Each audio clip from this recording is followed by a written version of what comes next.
পৌরসভা ঠিক করে দেন, পৌরসভা আগুন লাগছে এই যে তেলের দোকানে এই পাশে এই যে। আমি দেবজ্যোতি লাইনম্যান গ্রেডর। আরে আমার এই ঘরে পেট্রোল না জল লেকেও বাইরে দিতে হবে। হ্যাঁ বন্ধ করে দেয়, আমি আগুনটা ফাঁসাই দিয়ে তারপরে না কই আর একজন আর আর আমরা আগে তো লাইনটা বন্ধ হচ্ছে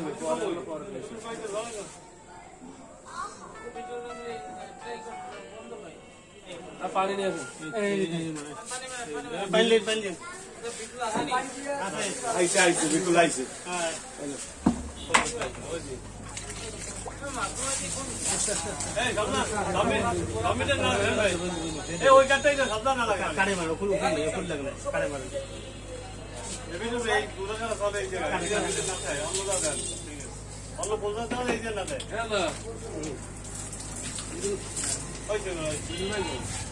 বিটুলটা কই এদিকে কাগজ পাইতেছে কান বলতেছে ভাই।